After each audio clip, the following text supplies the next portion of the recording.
el retorno a la vida pública de una iniciativa que lanzamos hace un par de años en el Centro de Estudios Políticos y Sociales Arturo Jauretche, que, como decíamos entonces y seguimos sosteniendo ahora, aspira sinceramente a convertirse en un espacio de discusión, en un espacio de formación, en una instancia de aporte al desarrollo político y social de esta comunidad, y además, por nuestra pertenencia al proyecto nacional, intentar generar una lógica o una dinámica de trabajo que nos habilite a hacer aportes a la consolidación y a la profundización de estas políticas del proyecto nacional que nosotros venimos defendiendo desde el ámbito que nos toca trabajar y militar todos los días. Entendemos que es imprescindible plantear debates para ir profundizando estas políticas, y además también estamos absolutamente convencidos de que hay que darle contenido a la consigna que plantea la presidenta de Unidos y Organizados, y Unidos y Organizados requiere de la posibilidad de establecer un ámbito de discusión y de reflexión permanente, sobre todo porque los desafíos que afronta el modelo son muy importantes y entendemos que los logros, que son muchos, y que sería verdaderamente muy largo de anunciar, deben defenderse todos los días, pero para poder defenderlos, primero tenemos que estar preparados a dar esta discusión con el enemigo, con el adversario que nos plantea un escenario distinto, en muchos casos plantea o propone lisa y llanamente el retroceso hacia formas de construcción del Estado distintas a las que nosotros creemos y a las que hemos abrazado.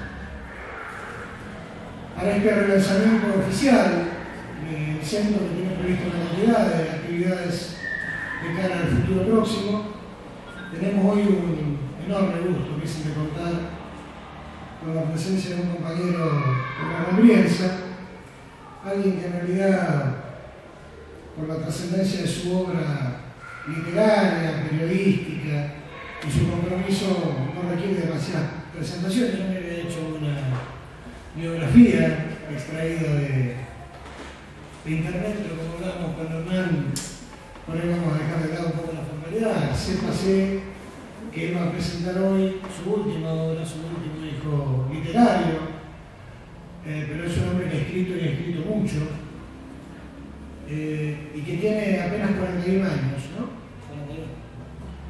Pertenece a esta generación que afortunadamente ha podido recuperar la política como valor, y en el caso de él, traducirla en obras que verdaderamente hacen aportes concretos, y tiene mucho que ver con esto que yo planteaba, de la necesidad de inaugurar espacios donde la discusión y la formación política sean un elemento permanente. Así que, sin más preámbulos, y reiterándoles el agradecimiento por la presencia, los dejo con Hernán Brienza, que es a quien me quieren escuchar. Muchas gracias.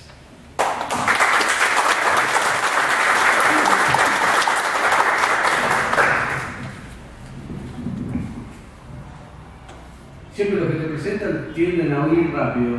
Le dicen, no, quédate, no me quedé solo acá, como loco malo. Buenas noches a todos y a todas. Quiero agradecerles la presencia un sábado a la tarde. Lo que pasa es que mi intención era venir otro día, pero para no arruinarles el día de descanso, pero vengo de una recorrida por el sur que comenzó en Neuquén el miércoles, y como yo tengo laburo, la verdad que no podía faltar muchos más días, así que les pido disculpas por venir un sábado y no venir un día de semana, con el cual no les arruinaba el descanso a ustedes. Y quiero agradecerles, además, que estén aquí, porque me parece que es interesante un sábado a la tarde poder tomarse un tiempito para pensar, reflexionar, debatir, discutir, que eso espero que hagamos cuando termine mis palabras yo respecto del libro de esos Jujeños que vengo a presentar. Digo, debatir y discutir sobre nuestra historia, sobre nuestro presente, sobre nuestro futuro, porque creo que la reflexión no tiene descanso, no tiene días de trabajo arduo o no, y hacer un sábado también, un sábado a la noche, cuando en este momento todos están acicalando para ir a divertirse con el pensamiento, divertirse con la historia argentina, divertirse y amargarse con la historia argentina, también es un buen programa. Quiero comenzar presentando el libro El éxodo jujeño, que todavía no llegó a esquema, pero en cualquier momento va a estar llegando, como uno de los grandes olvidos de la historia argentina. Y uno de los grandes olvidos de la historia argentina no significa que no sepamos exactamente qué es el éxodo jujeño. Lo que no sabemos es qué significó el éxodo y no sabemos en qué consistió el éxodo.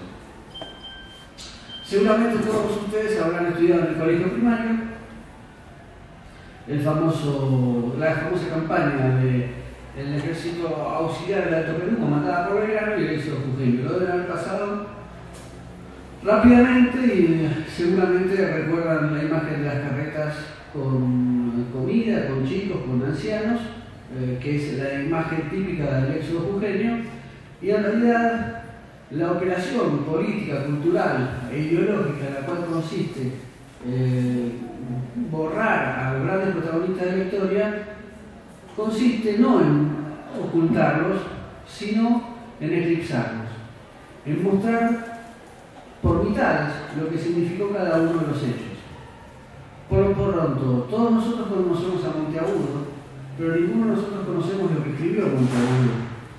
Todos nosotros conocemos a Mariano Moreno, pero ninguno de nosotros en el colegio, ni primario ni secundario, ni en la universidad hemos leído el Plan Revolucionario de Operaciones.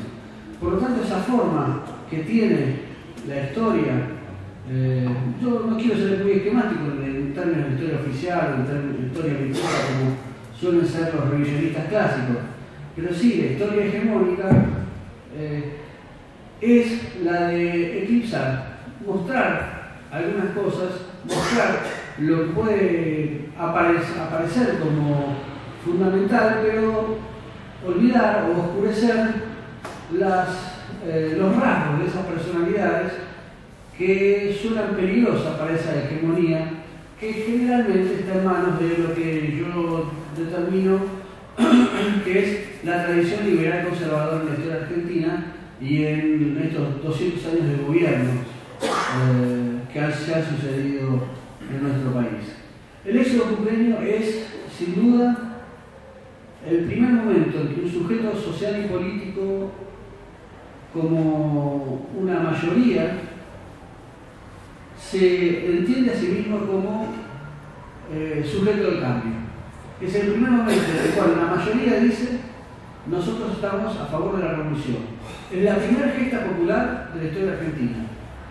Es el primer momento en el cual se produce un chispazo de encuentro entre un líder militar con su propio pueblo. Y es la primera vez que la revolución tiene un sujeto político claro, que es el pueblo jujeño. Pero cuando digo pueblo jujeño, en realidad estoy siendo injusto con los pueblos norteños. El éxodo jujeño en realidad es, y yo sé que todos son nacidos y criados en Argentina. No. ¿De dónde son? Hay otros países. Cordobeses, algunos de los entrerrianos, algunos de los porteños. Yo sé que hablar del sur de Jujuy queda muy lejos, pero en realidad lo que quiero hablar no solamente de Jujuy, quiero hablar de todos los pueblos norteños, porque hay algo que hay que reconocer, que el sacrificio y la sangre por la independencia y la libertad mexicana se jugó en el Alto Perú.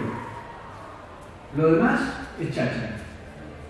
Bueno, el sur en aquel momento no participaba de la provincia general de La Plata, pero Buenos Aires, que era la capital del virreinato, la verdad es que no tuvo un protagonismo descollante en la libertad de América en función de los sacrificios y del empeño por lograr la libertad. se convirtió rápidamente en metrópoli porque era capital del virreinato e intentó desde allí hegemonizar su propia política y su propio poder. Y se encontró con un pasto desierto que la separaba de las provincias como Córdoba o de las provincias norteñas. Y fue en las provincias norteñas donde se produjo la verdadera revolución americana. Para que ustedes tengan una idea, el combate de San Lorenzo duró 15 minutos, fueron 120 granaderos contra 200 españoles, se los arrojó a las barrancas de Belgrano y ahí se terminó el combate. Las otras batallas importantes se dieron en el Teatro del Alto Perú. Y el Teatro del Alto Perú consiste también en incorporar a las actuales provincias argentinas, Salta, Tucumán y Jujuy, pero en aquel momento eran la retaguardia del Alto Perú. No eran la frontera, como quieren hacernos creer los historiadores posteriores, de que la frontera es Salta y Jujuy. Esa frontera no existía. Los tucumanos, los jujeños y los salteños se casaban con tarijeños, con cochabambinos, con potosinos. Había más relación entre el norte argentino y el Alto Perú que con Buenos Aires. Y la lógica de que Buenos Aires es la que cuenta la historia y la lógica de Buenos Aires es la que imprime su potencialidad a la Revolución Americana y a la historia de esa participación es una mentira. ¿Y por qué es una mentira? O al menos es una verdad parcializada. Porque como ustedes saben, la primera junta que se produjo en el territorio de las Provincias Unidas del Río de la Plata no fue la primera junta en mayo de 1810. La primera junta ocurrió en Chuquisaca el 25 de mayo de 1809. Por lo tanto, la primera revolución en el territorio de las Provincias Unidas fue en el Alto Perú. Y fue cuando Goyeneche, el general realista que después va a pelear con las tropas de Belgrano, fue a imponerles la obediencia a una junta inexistente de la península, y el claustro universitario de Chuquisaca le dijo que no. Y armó su propia junta de gobierno en Chuquisaca, que era una ciudad, ¿no? Como ustedes saben. Ahora, ¿qué significa eso? Significa que ahí en Chuquisaca hay un pensamiento soberano diferente al del resto de América Latina. Y Chuquisaca es una universidad. En Chuquisaca estudiaron los grandes revolucionarios que después van a actuar en la Revolución Argentina. En Chuquisaca estudió Moreno, que se casó con María Guadalupe Cuenca, que era chuquisaqueña. Y un dato interesante, ambos atendían en el bufete de abogados en Chuquisaca defendiendo a los derechos de los pueblos originarios en Chuquisaca. Después vino a hacer la representación de los asentados a Buenos Aires. En Chuquisaca defendía a las tenencias de tierra de los indios frente al atropello de los realistas. Estudió Juan José Castelli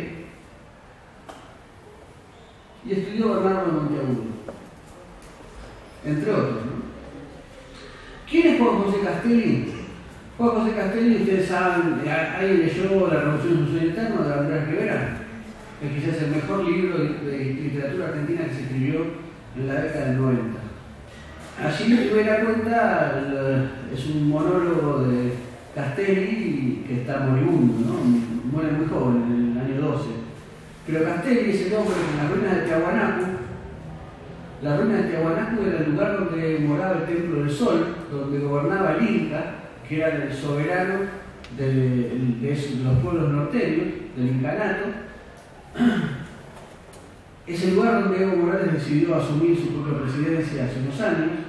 Juan José Castelli, el 25 de mayo de 1811, se para frente a los pueblos originarios de la zona, frente a los criollos y frente a sus soldados, y les dice: señores, nació una América igualitaria, nació una América que no sabe de diferencias entre castas, entre razas y que no diferencia entre indios, criollos y españoles. Hoy, a partir de hoy, somos todos iguales en esta América.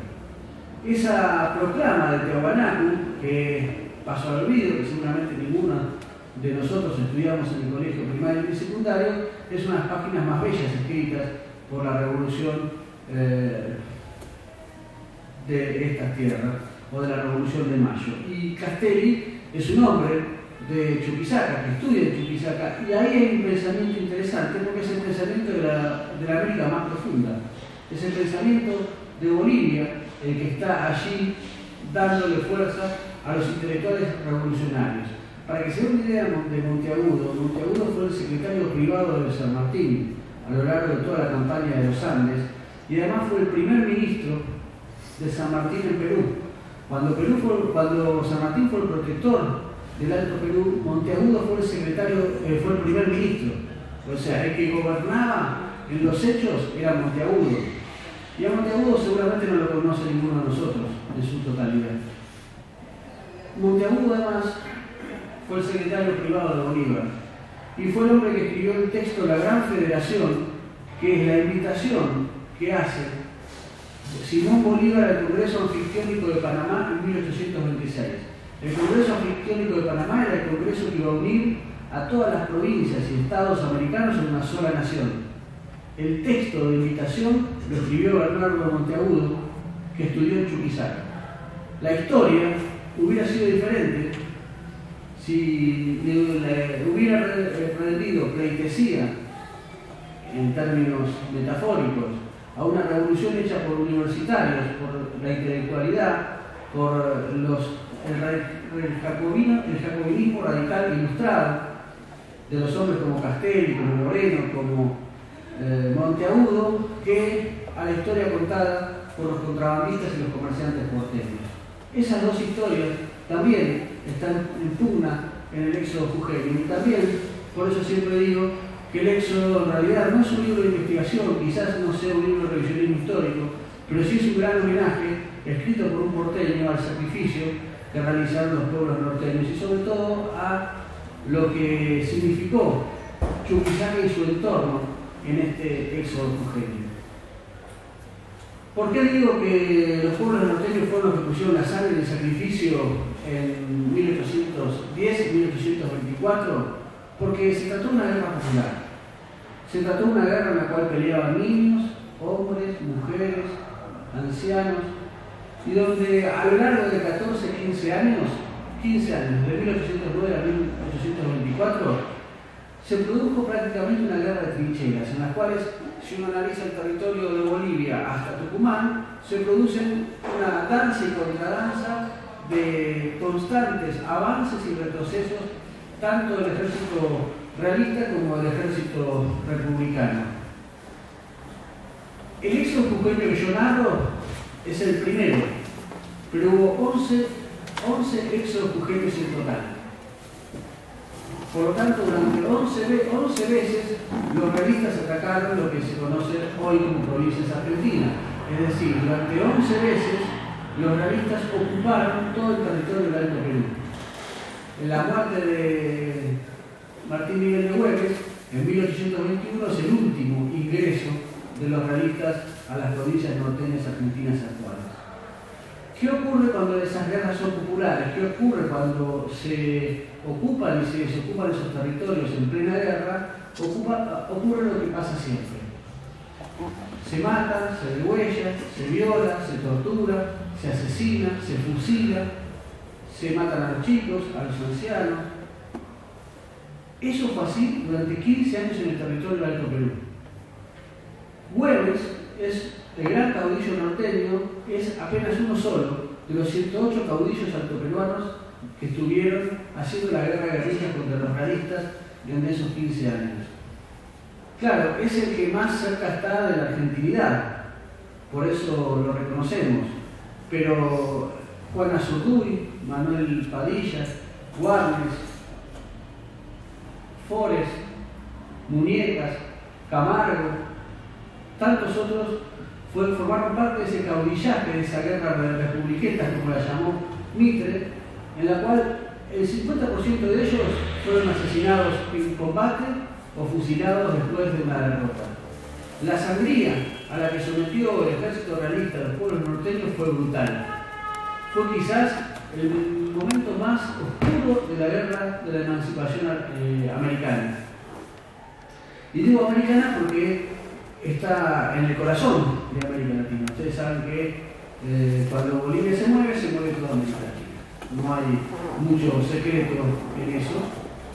Y allí esos caudillos que entregaron su vida merecen ser reconocidos como héroes americanos, pero también como héroes argentinos en el sentido más amplio del término, porque los dos grandes teatros de operaciones de las batallas que se produjeron en el territorio argentino fueron el Alto Perú y la Banda Oriental. Da la casualidad que Artigas lo han reconocido como un prócer argentino y que el Alto Perú hoy está reconocido como un pueblo hermano, el pueblo boliviano, del cual la argentinidad no se hace cargo en su propia homenaje a la independencia. El éxodo jujeño es producto del desastre de Huaki. ¿Qué es el desastre de Huaki? Es una batalla que pierde Castelli en el Alto Perú, en la zona del Desaguadero. Para aquellos que estudiaron la vida del Che, es el lugar donde el Che pasa de Bolivia a Perú, donde se toma la lancha y hace su travesía por el lago Titicaca, ¿no? Así es. Nunca me acuerdo bien.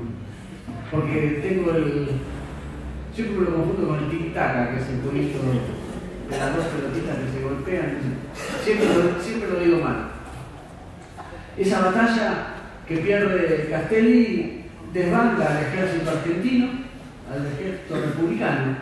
Hay que comprender también, hay que hacer mella en esto.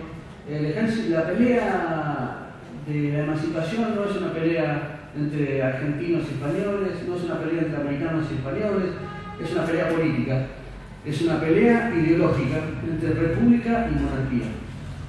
Porque tanto Goyeneche como Tristán, que son los generales realistas, son americanos. Y uno de los grandes caudillos del Alto Perú, como es el general Arenales, era español. Y había españoles en ambos lados de los lados enfrentados, y también había americanos en ambos lados. Por lo tanto, no se trata de una batalla entre locales y extranjeros, sino que es mucho más profunda y tiene que ver con la lógica política de esa guerra civil entre monárquicos y republicanos. Dentro de los republicanos, los más radicales obviamente eran los jacobinos, los cuales yo estoy nombrando, entre ellos José Carvalho Artigas, que estaba en otro teatro de operaciones, pero es quizás el más democrático y el más radical de los republicanos. Y en ese teatro de operaciones, cuando el ejército de desbandada llega hasta la actual provincia de Jujuy, el ejército realista lo viene persiguiendo, y allí es mandado Manuel Belgrano, que estaba en Rosario, que venía derrotado del Paraguay, a hacerse cargo del ejército auxiliar del Alto Perú. Para que se den una idea, es como pedirle a JJ López que se haga cargo de River después de que River perdió 6-0 con Boca y renunció al director técnico de River. Más o menos algo así. JJ López, que fue el que mandó.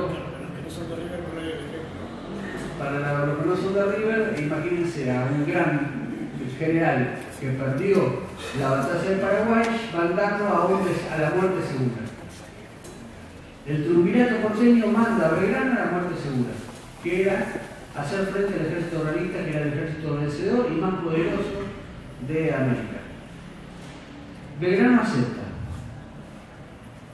¿Qué venía haciendo Belgrano? Belgrano venía haciendo quilombo. ¿Por qué venía haciendo quilombo? Porque estaba en Rosario. ¿Qué estaba haciendo en Rosario? Ya se imaginan todos, izando la bandera.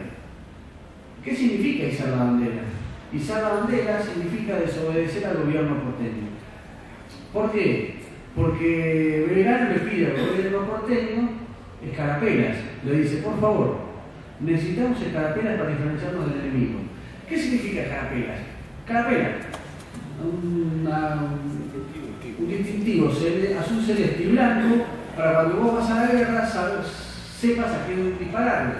Porque hasta ese momento todos tenían el distintivo rojo igual, por lo tanto no sabías a quién tenías que dispararle.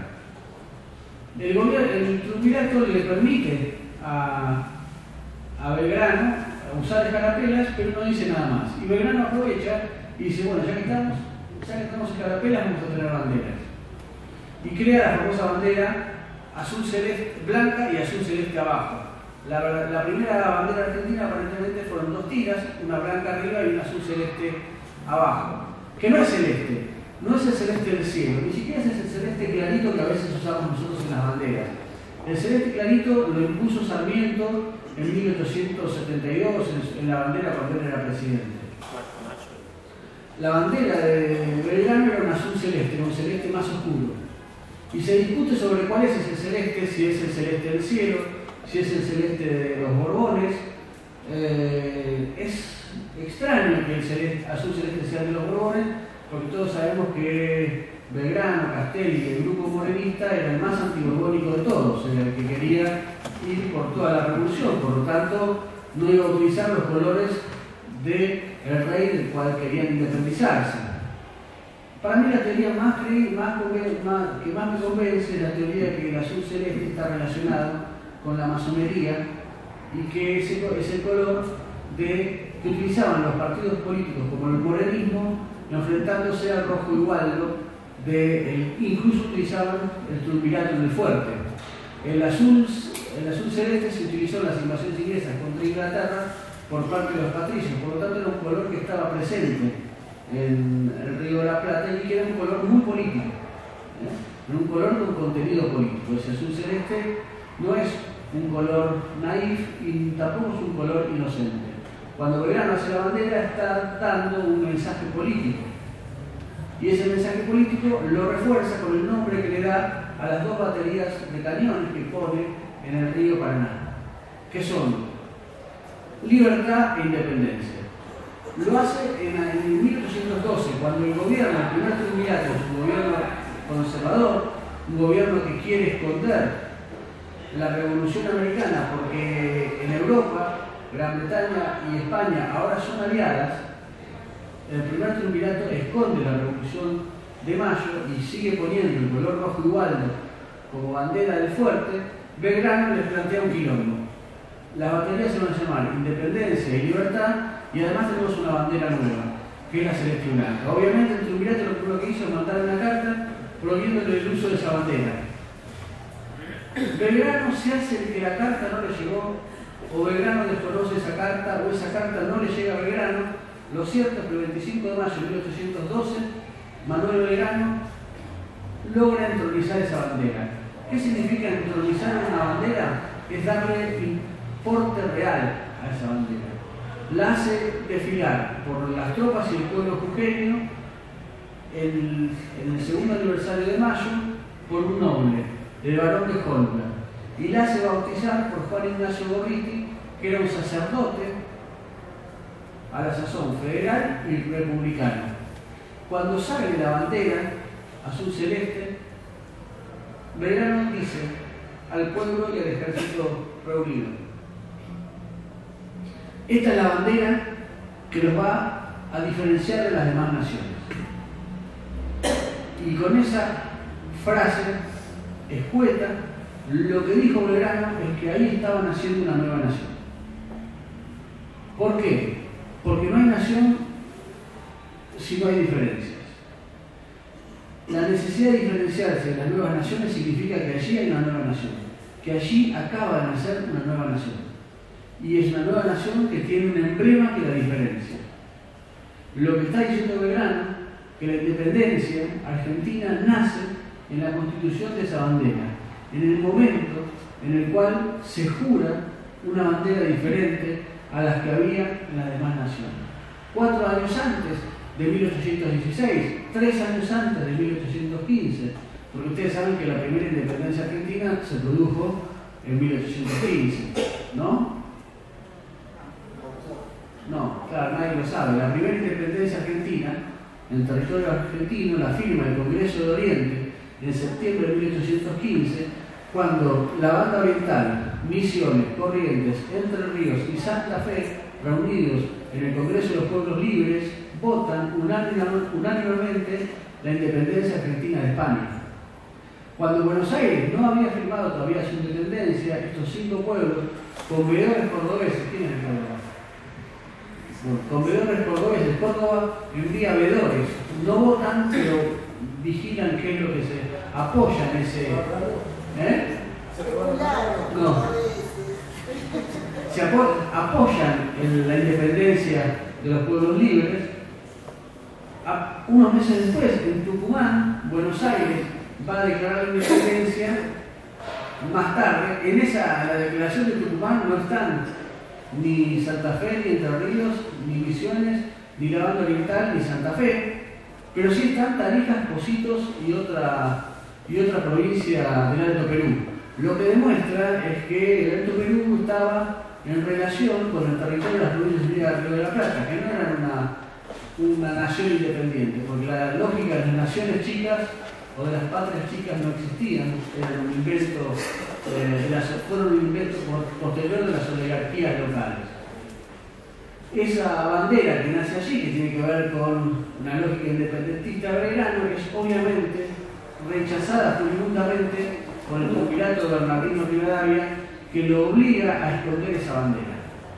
Y Belgrano la esconde para no tener quilombo, pero produce algo que es para mí el inicio del proceso independentista argentino, que es guardarla, porque la va a utilizar apenas unos meses después. Belgrano está en Jujuy, entronizó la bandera, tiene la orden por parte del triunvirato de que debe descender hasta Córdoba y, si es necesario, hasta Buenos Aires con el ejército.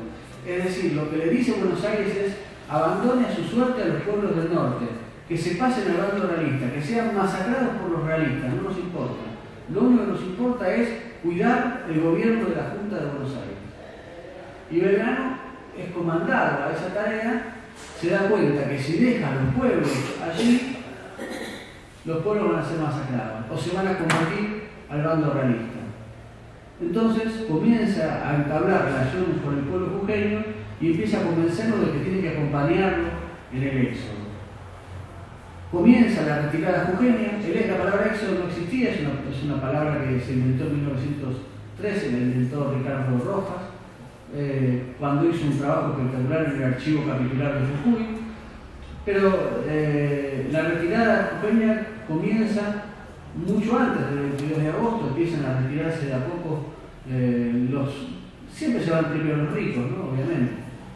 Los comerciantes se van después, finalmente queda el pueblo pobre y Belgrano se da cuenta que tiene que darle un empujoncito a todos aquellos que no se querían ir y hace un famoso bando, el bando del 29 de julio de ese 1812, en el cual dice: y el que no, dice, hacendados tienen la posibilidad de mostrar su patriotismo, comerciantes, dejar sus negocios para servir a la patria. Y por si no es suficiente sus palabras, dice: y el que no se va, lo mata a fusilar. Y esa es una razón valedera para comenzar un éxodo. Si te van a fusilar, siempre es mejor comenzar el éxodo a que te fusilen. Lo cierto es que Belgrano deja que todo el pueblo abandone Jujuy y es el último en irse en esa retirada. De allí es una gran metáfora. Es un ejército nacional, o es un ejército miliciano que está allí para cubrir las espaldas a un pueblo, ¿no? Nos hubiéramos ahorrado muchísimo dolor los argentinos si en el siglo XX el ejército, en vez de atacar a su propio pueblo, le hubiera cuidado las espaldas, ¿no? No hubiera sido posible el 16 de junio del 55, no hubiera sido posible 1976, muchas cosas, mucho dolor nos hubiéramos ahorrado los argentinos si el ejército hubiera seguido ese ejemplo belgraniano de cuidar las espaldas a un pueblo que está peleando por su propia libertad. Dentro del éxodo jujeño vienen todos los pueblos norteños. Juan Azurduy y Manuel Pavadillas forman parte de ese éxodo.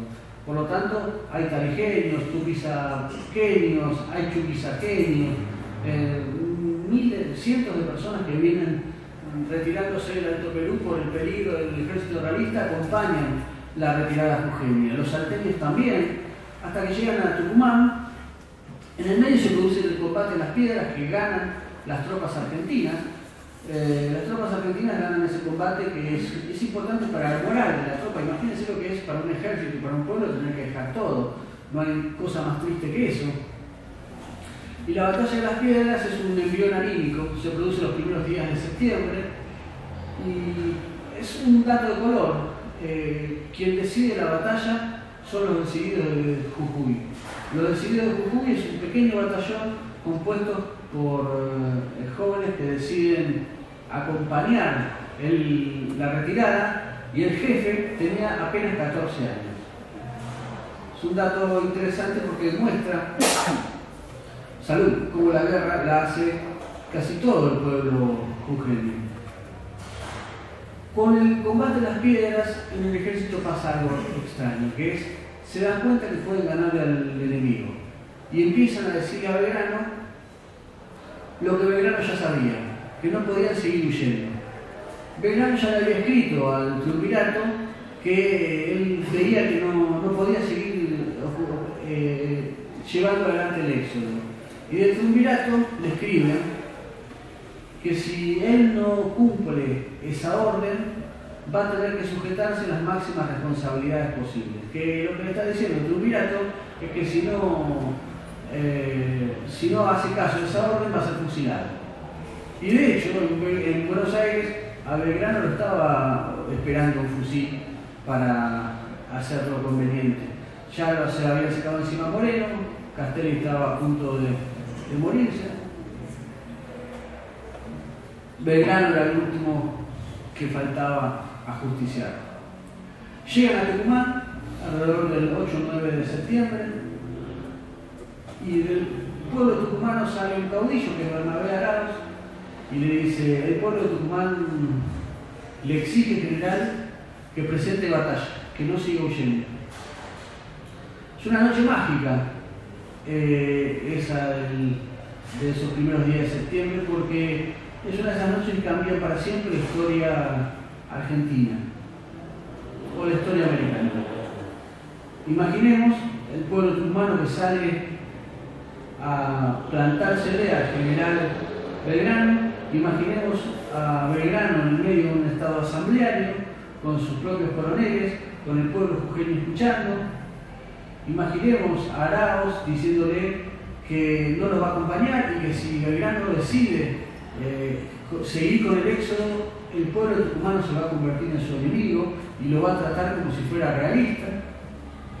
Imaginemos a Dorrego y a Díaz Vélez que se le plantan enfrente a Belgrano y en la tienda le dicen: general, escucha al pueblo tucumano, no es de hombre seguir huyendo como lo estamos haciendo, es un acto de cobardía seguir huyendo como lo estamos haciendo, y pónganse ustedes una sola vez en los pantalones de Belgrano para pensar qué hubieran hecho ustedes si tenían que optar entre la orden de fusilación que te pesaba sobre su cabeza, digo fusilación porque se decía así en aquella época, entre la orden de fusilación que había dictado el gobierno de Buenos Aires y el pedido de un pueblo.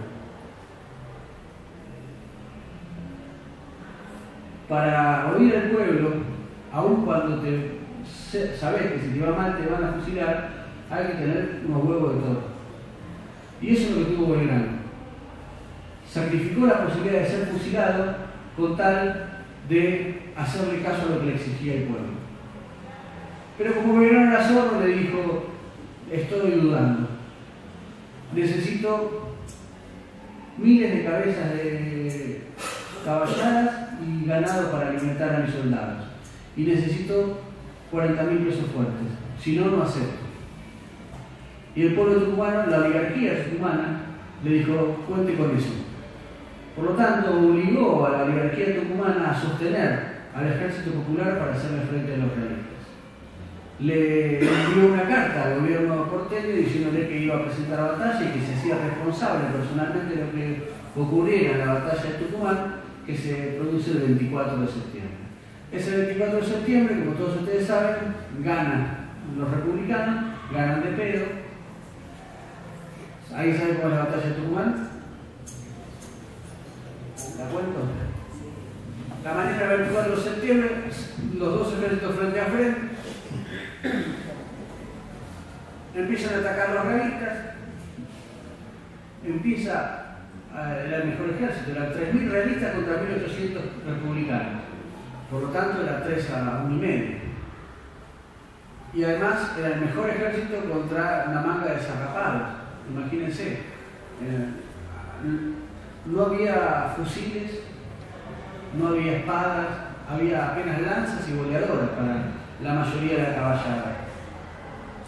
Y los jinetes no tenían. Belgrano descubre algo, que era más necesario la lanza que el fusil en ese momento. Entonces le da solamente lanzas a la caballería y le da una herramienta que ahora les voy a contar que es muy interesante. Atacan a los realistas y empiezan a dominar al centro criollo. La batalla estaba prácticamente perdida cuando de la nada, por detrás del ejército patriota, sale una manga langosta y ataca al ejército realista. Los soldados realistas ven que se oscurece el cielo y que miles y miles de bichitos verdes los empiezan a atacar y empiezan a retroceder. Empiezan a retroceder por el ataque de la manga de langosta. Entonces el ejército criollo aprovecha la salida de langostas y se lleva por delante al ejército realista. Al rato el ejército realista vuelve a ganar. Pasa la manga de langosta, el ejército realista vuelve a ganar y empiezan a retroceder todos los batallones criollos. Manuel Dorrego, que estaba en la retaguardia, dice, lo mira a Belgrano, no lo encuentra y dice, bueno, yo ataco. Y Belgrano, Dorrego, con su batallón de cazadores, que eran como las boinas verdes del ejército de la Perú, empieza a atacar. Imagínense, el campo de batalla son 5.000 soldados peleando, y el batallón de Dorrego va. Y en un momento determinado, los batallones criollos de Paz y de Forest y de otros que ven que Dorrego arremete, aún cuando estaban perdiendo, vuelven a rearmarse y atacan a los realistas y los ponen en desbande. ¿Y dónde estaba Belgrano? Belgrano estaba a 1,5 kilómetros de la batalla porque un ataque de caballería realista lo había empujado bien lejos. Promedia la tarde y llega un delegado del ejército realista a ver a Belgrano y le dice, vengo a que usted, general Belgrano, presente su rendición. Belgrano lo mira a Paz y le dice, ¿nosotros perdimos? Y Paz le dice, no, me parece que no. Y Belgrano le dice al delegado realista, discúlpeme, pero la batalla la ganamos nosotros. Y el delegado realista va y le dice, bueno, ya vengo. Va y le pregunta al general realista y dice Belgrano que la guerra la ganaron ellos. Y el general realista dice, bueno, sí, es verdad, la ganaron ellos. Belgrano va a la ciudad de Tucumán por la noche y ve que todavía están combatiendo. Y manda un delegado a preguntar qué está pasando en la ciudad. Porque dice, los realistas tomaron la ciudad. Y se entera que en realidad la ciudad nunca había caído en manos realistas. De esa confusión, de ese quilombo absoluto que fue la batalla de Tucumán, se definió la libertad americana. Si los realistas hubieran ganado Tucumán, seguramente habrían invadido Córdoba y después Buenos Aires. Y se hubiera acabado el sueño de la libertad de mayo de 1809 y de 1810. Una casualidad, el coraje de miles de soldados hicieron que América pudiera ser libre. Obviamente después de la batalla de Tucumán, que es la más importante, se produce la contraofensiva criolla, la contraofensiva republicana, que fue seguir a los realistas hasta el norte. ¿Qué pasó con el triunvirato porteño? Bueno, Belgrano se la jugó y le salió bien. Entonces los que estuvieron a punto de ser fusilados fueron los triunviros, y entre ellos Bernardino Rivadavia. ¿Por qué? San Martín con los granaderos se plantó frente al fuerte en plena Plaza de la Victoria y derrocó al primer triunvirato y lo cambió por el segundo triunvirato, que fue el que llamó a la Asamblea Nacional Constituyente del año 13. Se comienzan las sesiones de la Asamblea el 31 de enero de 1813 y Belgrano está yendo hacia la batalla de Salta. En la batalla de Salta, en el río Juramento, saca la bandera argentina que el triunvirato le había prohibido y se la hace jurar a los soldados en nombre de la Asamblea General Constituyente. Salta el 20 de febrero de 1813 en la primera batalla que el ejército republicano gana con la bandera argentina. Un mes después va a terminar el primer éxodo jujeño con la llegada de Belgrano a Jujuy. Y Belgrano llega a Jujuy, con esto termino así, porque hablé un montón, ¿no? Llega a Jujuy y le regala al cabildo jujeño una última bandera. Una bandera que es en realidad muy parecida al escudo nacional. Tiene los laureles de Salta y Tucumán, la mitad del escudo es azul, de un azul muy profundo, tiene un gorro frigio colorado y un sol inca. Y ustedes saben el gorro frigio como es, ¿no? Es un gorro rojo colorado con una borla colorada. La diferencia es que no sabemos si el dibujante de ese gorro frigio se equivocó o no, pero lo cierto es que el gorro frigio de Belgrano no es un gorro frigio. Es un gorro colorado con una borla muchísimo más larga y con dos líneas doradas en la frente. Y ese gorro no es frigio, sino que es el gorro que utilizaba el Inca cuando ejercía actos soberanos. Y allí hay algo extraño, porque Belgrano parece empezar a comprender lo que significó el incanato para los pueblos altoperuanos y para los pueblos norteños. Pareciera haber ahí un sincretismo político entre las ideas de la Revolución de Mayo y la herencia del incanato como lógica revolucionaria americana. Digo esto para diferenciar a aquellos que creen que la Revolución de Mayo fue solo un repique de las ideas liberales europeas y solamente la consecuencia de la caída de Fernando VII.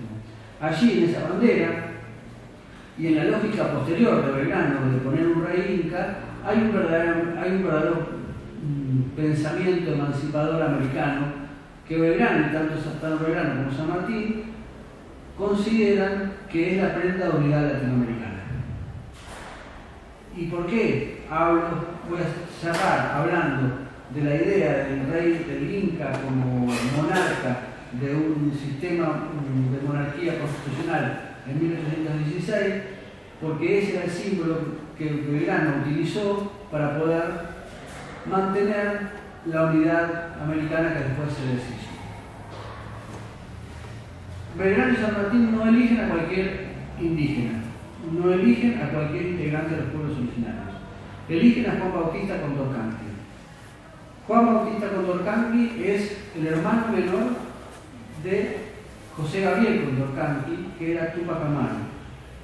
Túpac Amaru fue el hombre que no me acuerdo nunca el año, 1781, no me acuerdo, ahí saben, 1781.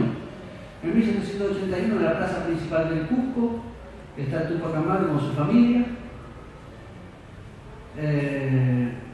Ve su condena por haberse alzado contra la monarquía española es ver cómo masacran a sus mujeres y a sus hijos, cómo los matan antes que a él, ver morir a su mujer y a sus hijos, y después ser despedazado, descuartizado por los 4 caballos. En ese acto Túpac Amaru, el hermano mayor de quien San Martín y Belgrano proponían como rey de una América unida, da un grito que va a resonar a lo largo de 200 años de historia. Túpac Amaru, antes de morir, grita: a mí me matan, pero yo volveré y seré millones. Quería terminar de contarles este éxodo jujeño, que es lo que cuenta mi libro. No tienen necesidad ya de comprarlo, pero se lo conté todo. Quería hacer una relación entre Túpac Amaru y Belgrano, porque me parece que hay una continuidad importante, y pensar a Belgrano, restablecer a Belgrano no solo con ese pueblo norteño que entregó la vida, sino también como quizás uno de los personajes históricos más importantes, que los argentinos tenemos una lógica de desdén por Belgrano, por su voz finita, porque aparentemente no ganó ninguna batalla, porque no tenía la voz férrea de San Martín. Cuando hago una estadística entre mis amigos, digo, como quién prefiere que sea sus hijos y como Belgrano San Martín, todos te dicen, no, como San Martín, como si Belgrano fuera un leproso. Y Belgrano, en realidad, fue el cerebro itinerante de la Revolución Americana.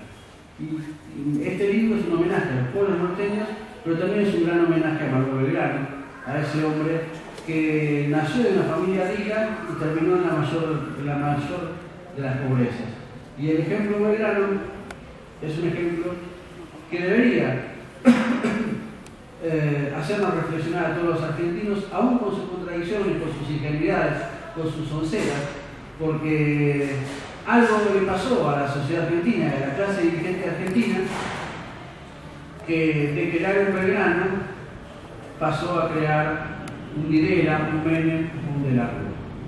La decadencia de la clase dirigente del liberalismo conservador argentino va en esa paradojal figura que crea un prócer como Belgrano y termina teniendo hombres como Domingo Cavallo. Muchísimas gracias.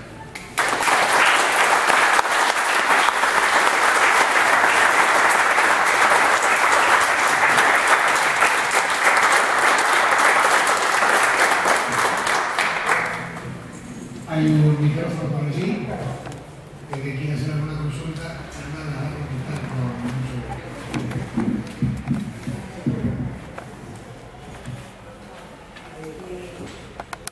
Cordobés, que si no soy español.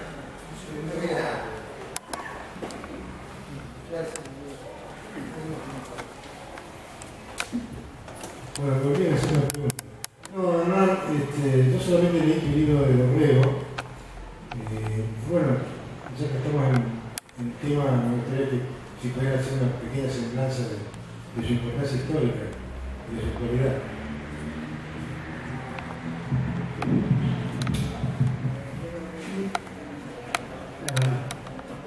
Manuel Dorrego es el primer líder nacional y popular en Argentina. Y es el primer líder nacional y popular en Argentina que logra gobernar. Gobierna un año y medio. Es el hombre que se adelanta 90 años a la ley Sáenz Peña, que cuando se produce el Congreso Constituyente de 1826, para que cada vez tuviera su constitución, dice que los pobres tienen que gobernar, tienen que elegir a sus gobernantes porque son los que con sus sacrificios sostienen a la patria. Y dicen, no es posible que un pobre no tenga derecho a voto. Y dice algo que es muy radical y que todavía nos impresiona. Si un pobre quiere vender su voto, tiene derecho a hacerlo, porque ese es el máximo grado de libertad que tiene una persona. Votar a quien quiera o incluso vender su voto. Esto es raro incluso hasta para nosotros. Pero es de una radicalidad y un respeto por la voluntad popular pocas veces escuchado. Y al mismo tiempo es el hombre que en esa convención constituyente dice que no hay que generar provincias, sino que hay que generar economías regionales. Que las economías regionales deben exportar al mundo lo mejor de sí y constituir valor agregado en cada uno de los productos que sacan. Junto con Belgrano, que es el gran industrialista de la Revolución, Dorrego es el hombre que está pensando en términos económicos en el gobierno de 1827 y 1828. Cuando asume Dorrego, lo primero que hace es desendeudar el Estado Nacional.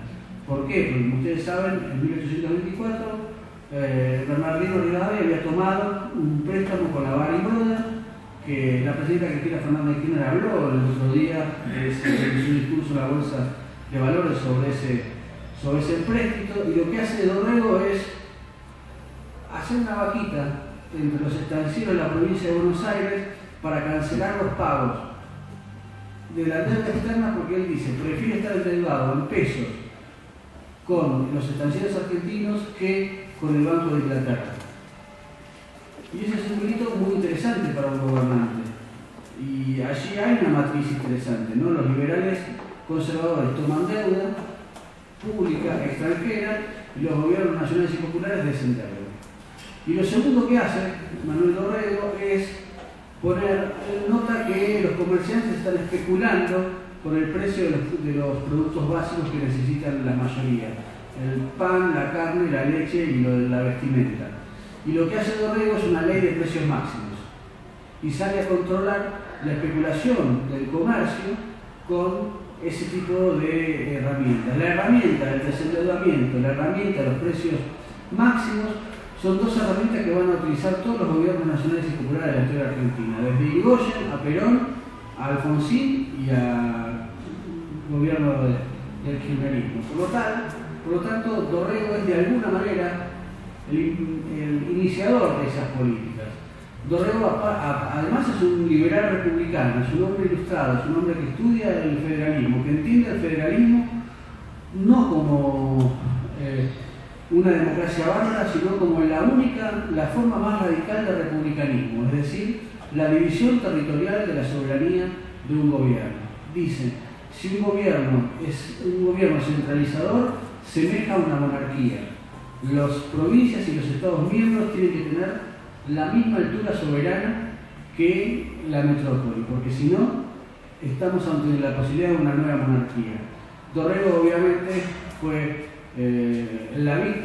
víctima del primer golpe de Estado después de la independencia, y allí también hay una matriz, porque quienes interrumpen el proceso institucional son un sector del ejército, el militarismo, con Juan Carlos Lavalle, sumado a la burguesía comercial porteña que enarbola las ideas del liberalismo conservador. Esta entente entre militares y liberales es la que va a llevar adelante todos los golpes de Estado en la Argentina, excepto el del 43, creo que se reproduce en el golpe de Estado de 1852 contra Rosas, en la guerra del Paraguay contra Francisco Solano López, que golpea a Irigoyen en 1930, que derroca a Perón en el 55, que derroca a Ilía en el 66, que derroca finalmente al gobierno de Isabel Perón en 1976.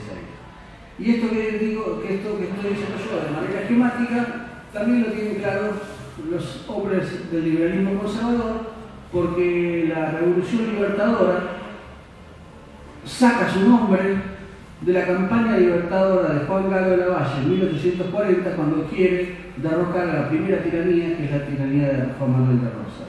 Lo que dicen los hombres del 55 es que lo que van a hacer es van a terminar el trabajo contra la segunda tiranía, que es la de Juan Domingo Perón.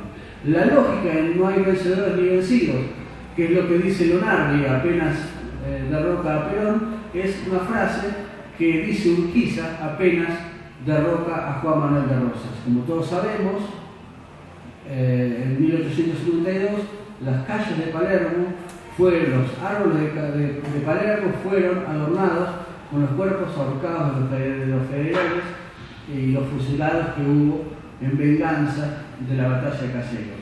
Esos fusilados se replican en los fusilados del 9 de junio de 1956, en la represión y en la proscripción que sufrió uno de los partidos mayoritarios del siglo XX. Por lo tanto, yo corro el riesgo de ser esquemático, pero basados en las propias interpretaciones que el liberalismo conservador hace de su propia historia. ¿Te contesté? Agregaría la masonería también, que es una de las partes involucradas. Sí. Las logias masónicas. Sí, es cierto. Sí, Hernán, quería preguntarte algo que a mí en particular me sorprendió. Y no sé si en los estudios, en las investigaciones que vos haces o has hecho, has seguido un poco el rastro de lo que te voy a preguntar. Por un lado, relatás de una manera muy interesante pormenores de la historia latinoamericana, con lujo de detalles, donde lo que resalta son los cálculos, las estrategias, las alianzas, la intencionalidad, es decir, el tiempo para la elaboración de actos, etcétera, etcétera, quiero decir, ¿no? Es decir, una historia muy articulada a nombres propios, sectores, grupos, para intenciones, objetivos, logros. Ahora la pregunta que quería hacerte por ahí es, del otro lado, es que vos destacaste muy graciosamente que en el seno de esa historia que relataste el éxodo jujeño hiciste intervenir en el momento fundamental algo totalmente fortuito. Entonces me parece muy interesante si vos tenés, a su vez, vas a tener la oportunidad de seguir un poco rastros que rompen un poco el molde, si se quiere, de ubicar hechos históricos, hitos históricos, bajo otra perspectiva, bajo un relato argumentado, pero en el que interviene el azar, ¿no? Entonces no sé si tenés tal vez un catálogo de azares. Me pareció llamativo, ¿no? Vos lo dijiste de un modo... Me pareció muy interesante, ¿no? ¿Sabés por qué me estoy sonriendo? Porque la mayor pelea que todos me presentan como historiador y yo soy politólogo, pero la mayor pelea que tengo con los historiadores académicos es que para ellos todo es un proceso político, social, que no tiene mucha incidencia en lo individual ni tampoco en lo mágico. Y claro, si uno utiliza la magia como el mago Merlín, posiblemente lo mágico no tenga sentido. Yo creo que hay una intuitividad en la historia, en la vida de las personas, que llamo lo inexplicable, y es inexplicable muchas veces define cuestiones que son históricamente fundamentales. Yo no quiero hacer de esto un pensamiento religioso de la historia, porque no lo creo, pero sí creo que hay momentos fortuitos, hay momentos en los cuales no se puede explicar la historia desde un punto de vista estrictamente racional. Para mí otro ejemplo que para mí es fundamental es la carta que le escribe Perón a Evita el 13 de octubre de 1945, en el cual él está preso en Martín García, y le escribe: bueno, mi chinita, cuando uno está lejos de la gente se da cuenta cuánto la necesita y cuánto lo quiere, yo ya voy a renunciar a todo, pedirle a Farrell que nos destine a Chubut, a un lugar de Chubut, para poder vivir tranquilos nuestros restos de nuestras vidas. Nosotros ya hemos dado todo lo que podemos dar y desde allí contaremos lo que quisimos hacer por este país. Obviamente Perón sabe que esa carta la va a escribir Farrell, y como todos creemos que Perón era un superhéroe, vamos a darle la posibilidad de que haya algo de picardía en esa carta. Pero si no hay picardía en esa carta, imagínense a un hombre que tiene 50 años, que ya vio todo. La mayoría de nosotros a los 50 años está pensando más en lo bien que lo va a pasar que seguir haciendo quilombo, ¿no? Más o menos. Más o menos, sí. Otra expectativa de vida. Claro, otra generación. Ahora es a los 60. A Está bueno. 3 días. Sí, bueno. La edad no tiene nada que ver. Cuando sea boludo, sea boludo. Como dice la canción. Esa víspera del 17 de octubre es maravillosa, porque ni siquiera los protagonistas saben lo que va a pasar. Perón ya está vencido, dice: bueno, me voy a descansar, me voy a cuidar ovejas. Y 3 días después, la historia argentina se parte en dos para el resto del siglo XX. Y la verdad es que nadie sabía que iba a pasar ese 17 de octubre, nadie sabía que ese 17 de octubre iba a existir. Sí, hay que evidenciar que el peronismo lo inventaron los trabajadores. ¿O no? Es más complejo, digo. Es más complejo que yo creo. Pero sí. Bisagra. Lo que sí creo que lo que entendemos como peronismo es superior a Perón y que sí incluye al movimiento de los trabajadores como constitutivo de lo esencial que tenga el peronismo más allá de Perón. En eso sí estoy de acuerdo. No existía el peronismo antes del 17 de octubre. Si uno lee el discurso, la bolsa de comercio de Perón, uno entiende que allí hay una intencionalidad concreta de Perón en términos políticos, pero el que le da el contenido diferenciador a lo que el propio Perón quería es el movimiento obrero, sin duda. Me metí en otro tema. Sí, la magia que vos decís, que le pones a esa parte de la historia, ¿tiene alguna relación con lo que hace Héctor Tizón con tu mismo tema? Qué maravilloso que es el libro de Tizón, ¿no? Eso, recordarnos un poquito. Qué maravilloso que es Héctor Tizón como Haz de escritor. bastos caballo de espada, ¿no? Sí. Ajá.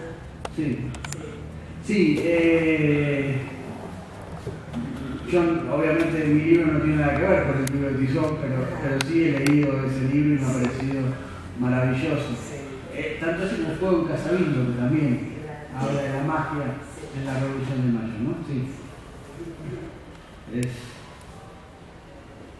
Tizón para mí es uno de los 4 escritores más importantes de los últimos 30 años, junto con Abelardo Castillo, Juan José Saer y siempre me olvido, Andrés Rivera, ¿no?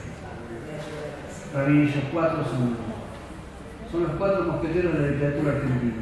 Tuve la oportunidad de conocerlo a Tizón, de entrevistarlo un par de veces y conozco también su calidad personal, ¿no? Más allá de literaria.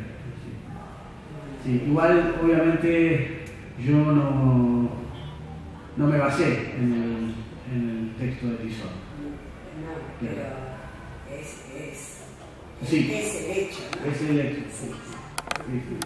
No sabía de tantos sexos realmente, porque Tizón no habla de un sexo, No. como vos decís.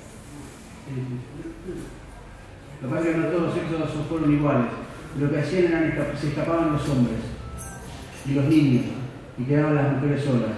Y las mujeres hacían redes de espionaje que le avisaban a sus maridos sobre qué estaban. Se me cagó la risa.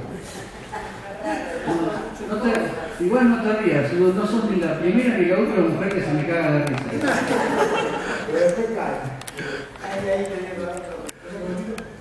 No, pero bueno, es cierto, las mujeres, algo que me olvidé decir, gracias por hacerme acordar, que la historia siempre se ha ocupado de visibilizar a las mujeres en todos los procesos. Y en el éxodo jujeño y en las peleas norteñas la mujer siempre estuvo muy presente. No solo como víctima, sino como batalladora, porque Juana Zurduy tenía un batallón de mujeres que se llamaban las Amazonas.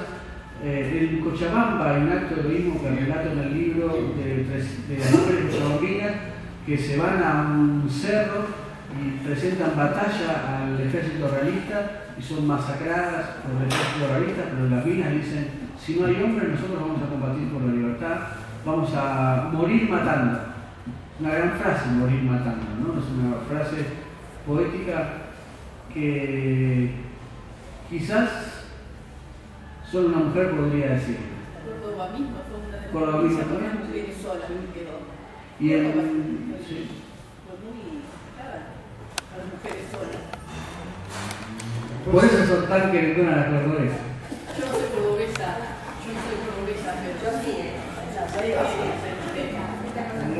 Lo cierto es que toda luchadora cuando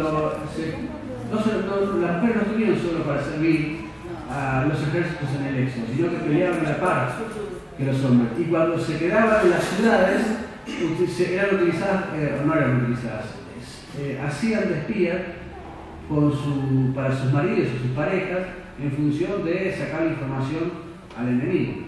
Con lo cual laburaron bastante las mujeres por la libertad americana y nunca se las reconoce porque la historia es generalmente masculina, ¿no? Yo trato de reconstruir también esos actos de heroísmo de las mujeres en el éxodo y en todas las batallas del Alto Perú. Bueno, hay que decir que la cultura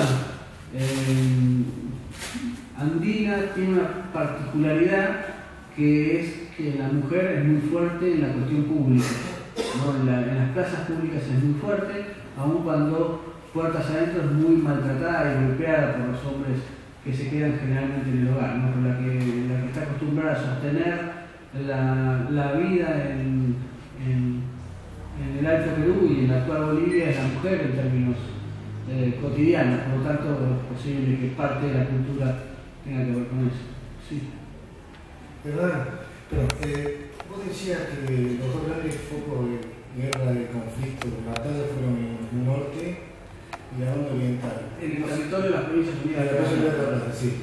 Yo leo, no es mi profesión, pero me gusta leer historia, especialmente de todas esas partes. ¿Podrías intentar explicarnos sintéticamente cómo fue el conflicto de la banda oriental y por qué terminó como terminó? ¿Supongo que es en un ratito que no me surgen todo? Sí, el problema con la banda oriental fue el siguiente. Hay, en términos de sectores económicos, la campaña bonaerense y la campaña oriental competían por los mercados de exportación de productos agropecuarios, ¿no? Entonces ahí hay una fuerte competencia. Cuando la Junta de Buenos Aires se constituye como tal, en Montevideo gobierna Francisco de Lío, que es el virrey que envía a España para mantener su potestad en América del Sur.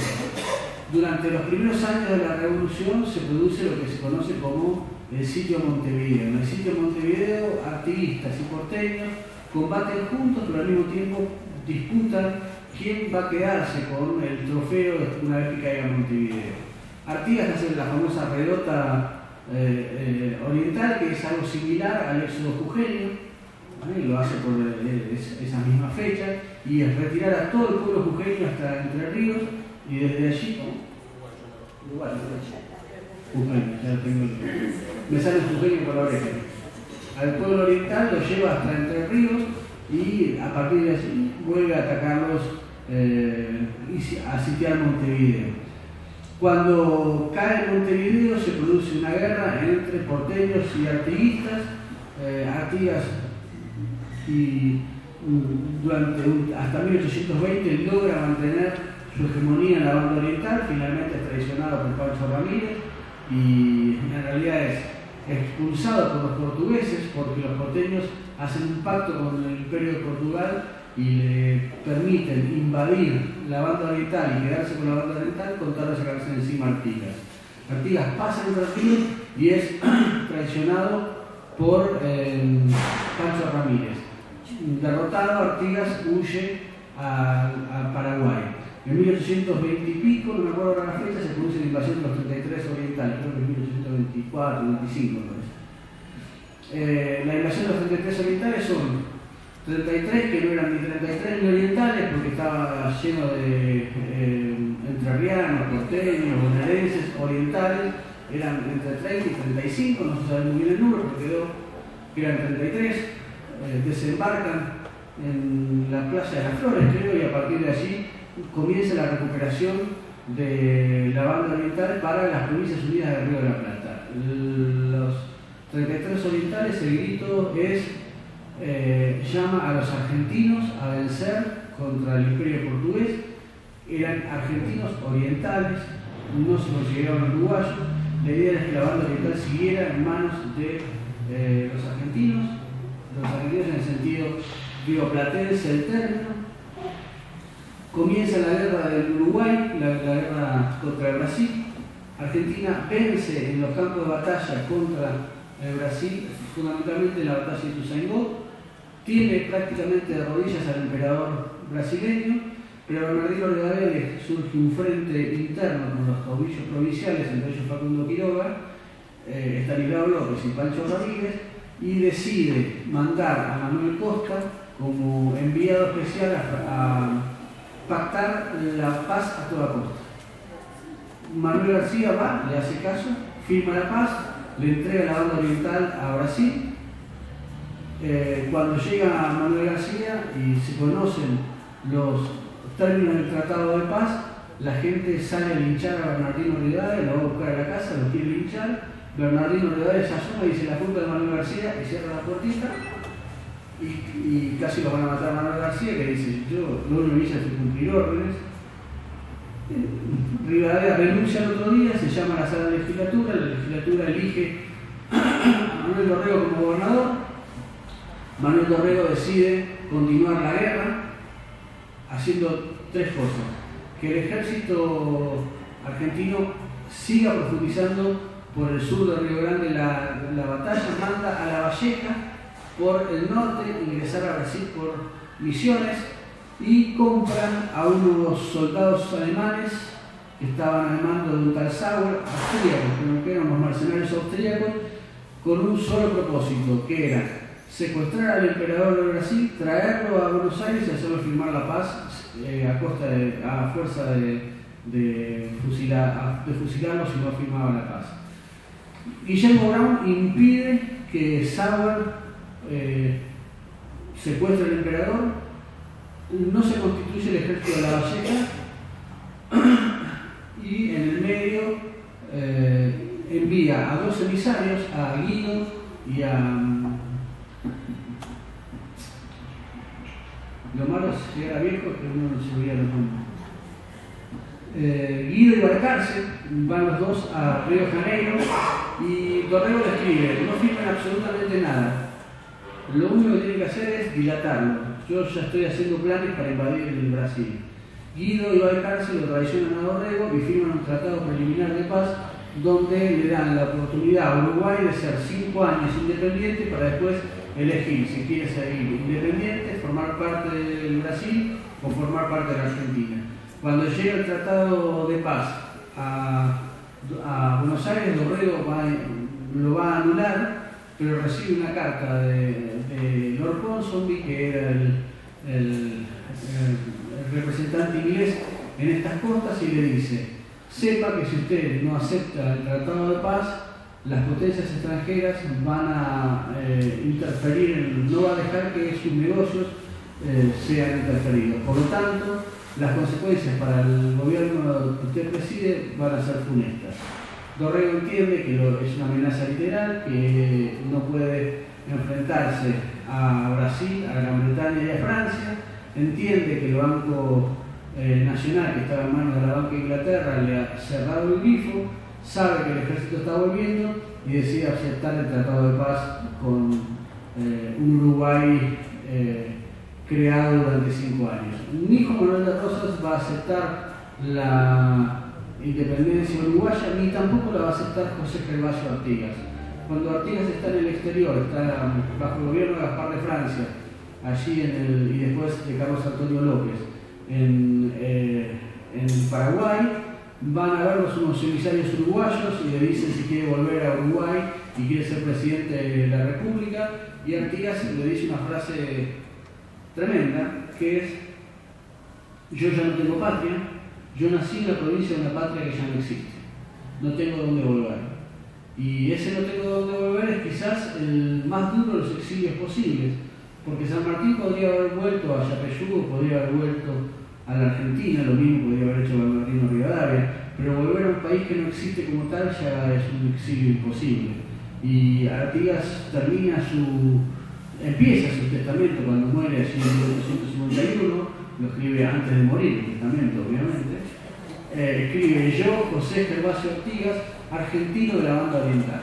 O sea que Artigas murió siendo argentino, no porteño, sino integrante de un país que ya no existe ni siquiera para los argentinos, como nosotros, que era la patria grande, ¿no?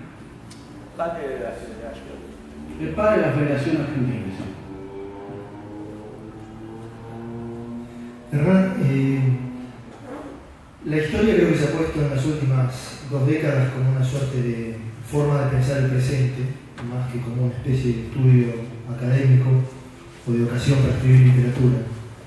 En casi todas las menciones que hiciste de Belgrano y algunas de Rivadavia, se me ocurre, y en lo que acaba de pasar con este tema de empezar a salir del endeudamiento en Argentina, so pena de quedar con esta cuestión de esquematismo histórico, pero resulta, además de didáctico, interesante y además intelectualmente correcto, comenzar a pensar en clave histórica del presente, con esta rivalidad que hubo en su momento intelectual. Incluso es paradójico que se celebre el Día del Economista justamente en homenaje a Belgrano, que pensaba en una economía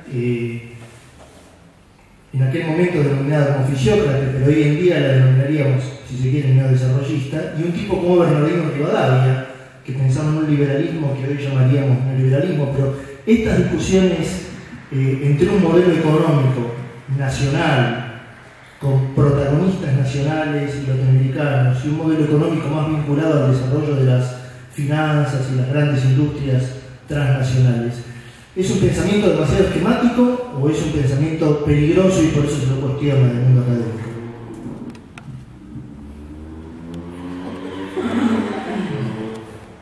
Digo porque los jóvenes están empezando a discutir este tipo de cuestiones y cuando hablan de Belgrano no hablan solamente de si es un héroe políticamente correcto o no, sino que se piensan un poquito más las ideas. Yo creo que hay dos grandes tradiciones en la historia argentina, son el liberalismo conservador y el movimiento nacional y popular.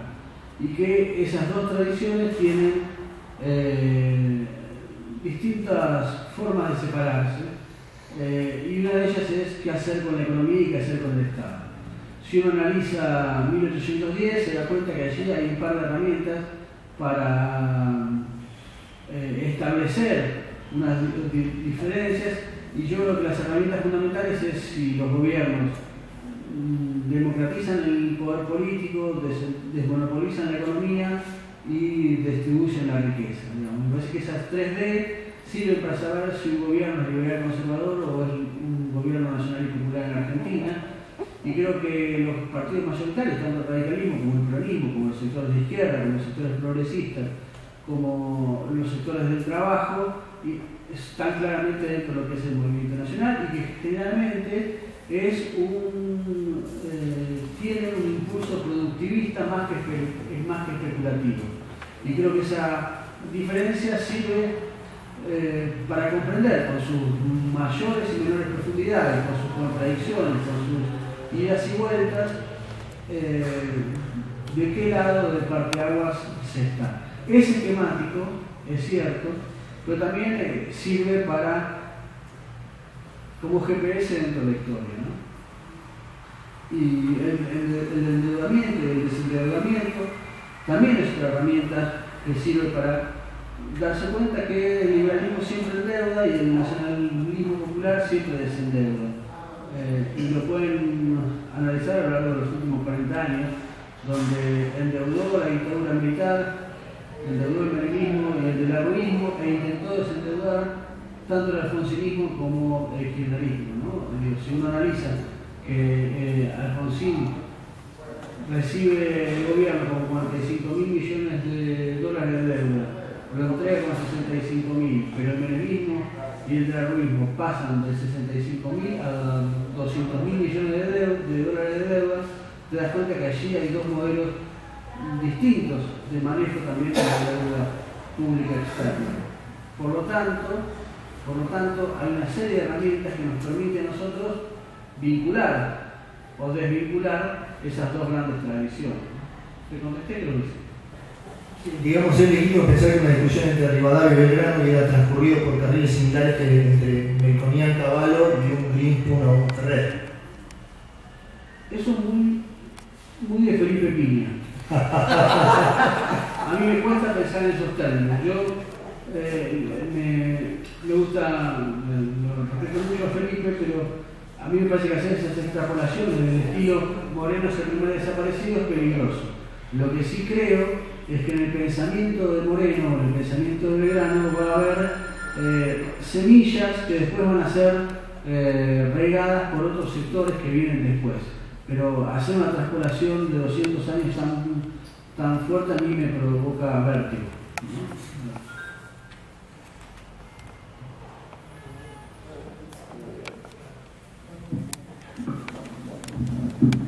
no hay más preguntas, nos queda más que agradecer.